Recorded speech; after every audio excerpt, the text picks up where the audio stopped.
Hi my loves and welcome to Refiinity. Now for my Refiinity family, welcome back, and for my new followers, I'm happy you're here.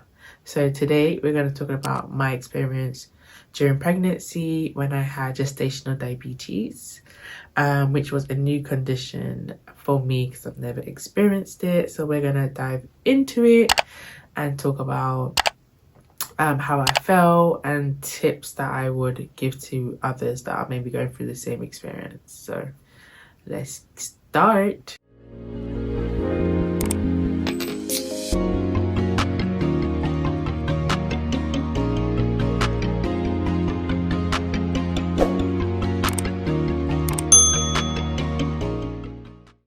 For my followers, you know what to do. It's checking in time.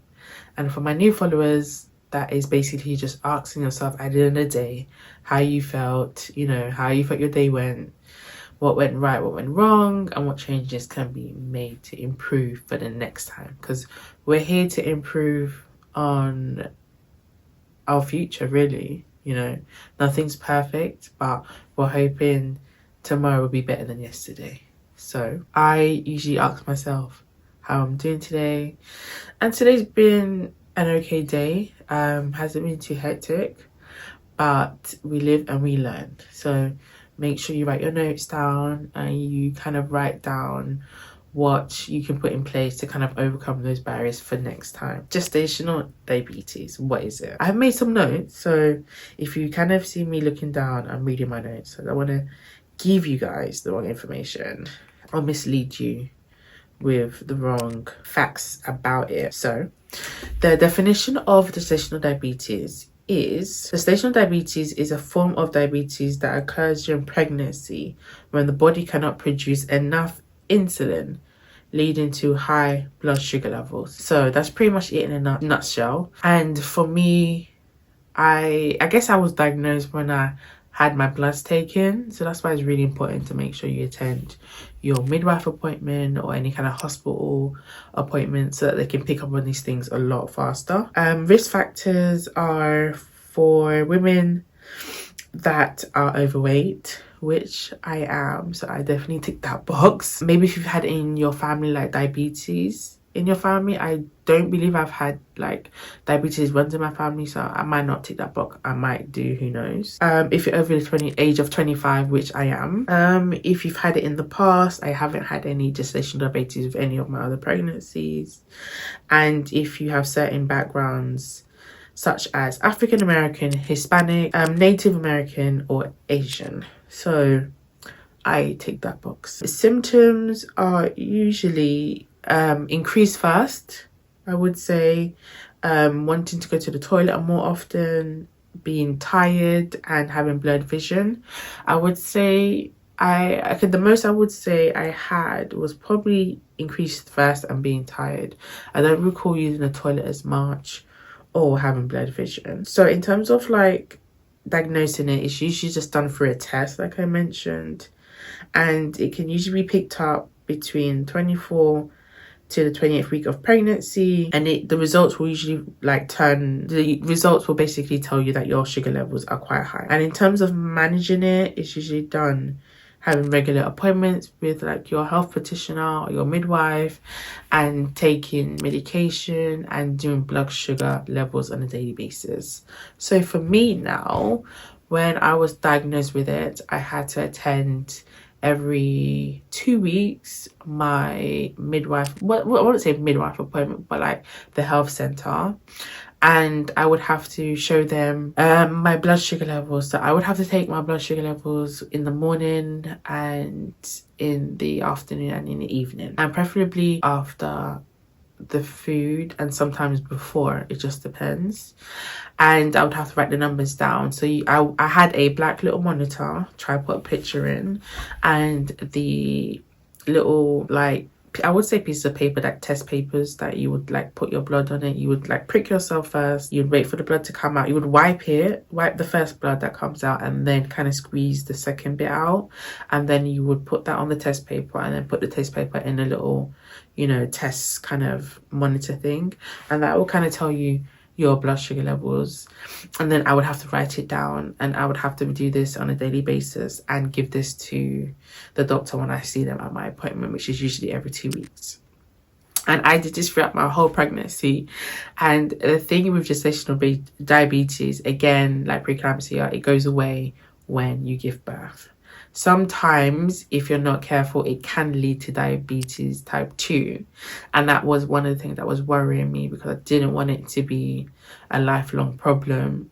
So I kind of made sure that I, you know, did the blood test, like did the finger prick test at home regularly.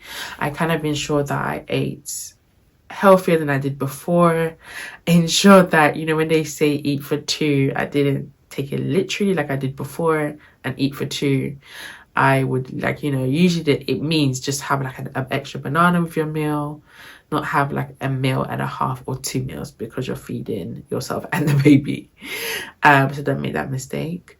So I basically tried to incorporate that healthy eating, kind of incorporate more walking, so, you know, kind of not driving, because I didn't want it to progress into diabetes type 2. And I guess my experience through the whole process, like gestational diabetes, that was new for me.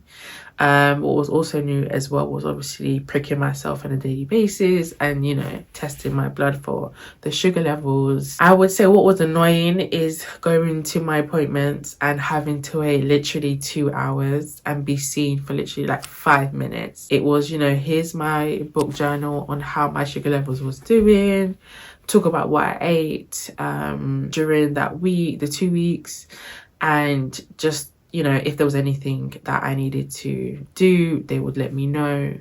And I was also on medication as well to kind of help with the sugar levels. So, and I'll put that in the description as well. So apart from the waiting for 2 hours and being seen for like a couple minutes, it wasn't too bad. I think that for me, it was just the worry of it continuing and developing into like type 2, which is something that can't really go away once, you know, you kind of cross that line. And in terms of advice, like I say in most of my videos about pregnancy, just to be on top of your health, especially yours and the baby. Try and incorporate healthy food, try and, you know, be more active, whether that's walking or doing like little exercises at home, making sure that you're taking your vitamins and, you know, your pregnancy tablets that you can purchase at the pharmacy, and just ensuring that you attend your appointments, because these appointments like are really important, because they're in those appointments the midwife is able to identify if there's anything wrong in your urine. Like I mentioned in my preeclampsia video, you know, that's tested through your urine to see how much protein you have in that.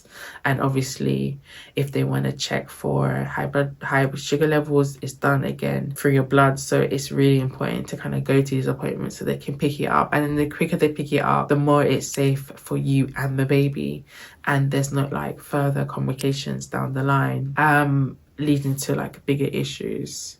So those are the main kind of tips I would give to you in terms of gestational diabetes, is to obviously monitor what you're eating, like, you know, do regular exercise and keep a healthy diet, and obviously attend your appointments and make sure you're on time, so you not run the risk of, you know, not being able to be seen by the doctor because you've missed your time slot.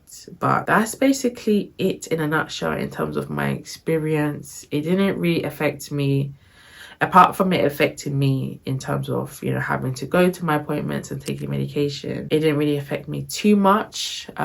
It was just the after fact of like, okay, you need to make some changes so that it doesn't get worse for you and the baby.